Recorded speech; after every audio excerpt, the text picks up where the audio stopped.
Hey everybody, Ms. Dietrich here helping you on lesson 7.8, which is on generate equivalent expressions. Number 5 is asking you to combine the like terms for 5 times 2h plus 3 plus 3h. Before we begin looking at this one, I thought it would be helpful just to remind you all of just how you can rethink two factors as repeated addition. See how this is 5 times, and then you have this as your other factor, 2h plus 3. Well, let's just stop and think about what would 4 times 3 be. And of course, we know that that's equal to 12. But what would that look like as repeated addition? It would look like this. 4 plus 4 plus 4.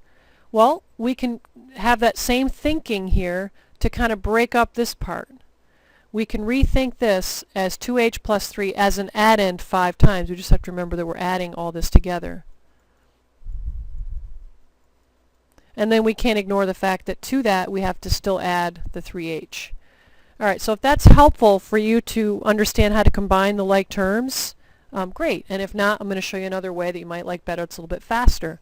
So once you get to this point, the nice thing about this question, all the operations are the same. It's all add, so that's very helpful. Now we're going to look for all the things that have an h after it. We have 2h, 2h, here's another 2h, here's another 2h, here's a 2h, and here's a 3h.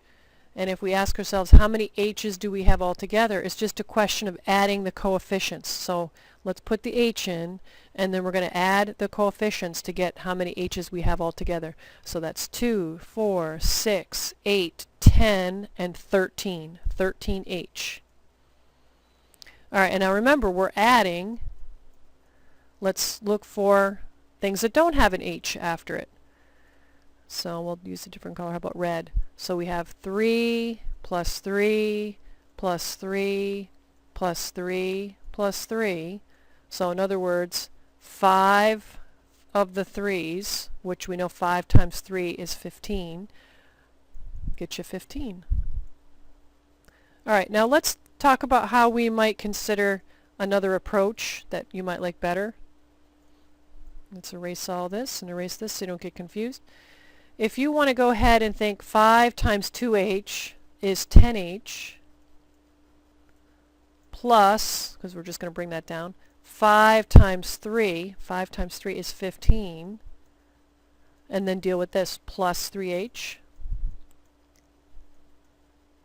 and then combine these two things together to get the 13h. That's another way you could do it. And then of course the plus 15 goes here. So either way, you're going to get 13h plus 15 if you're combining like terms.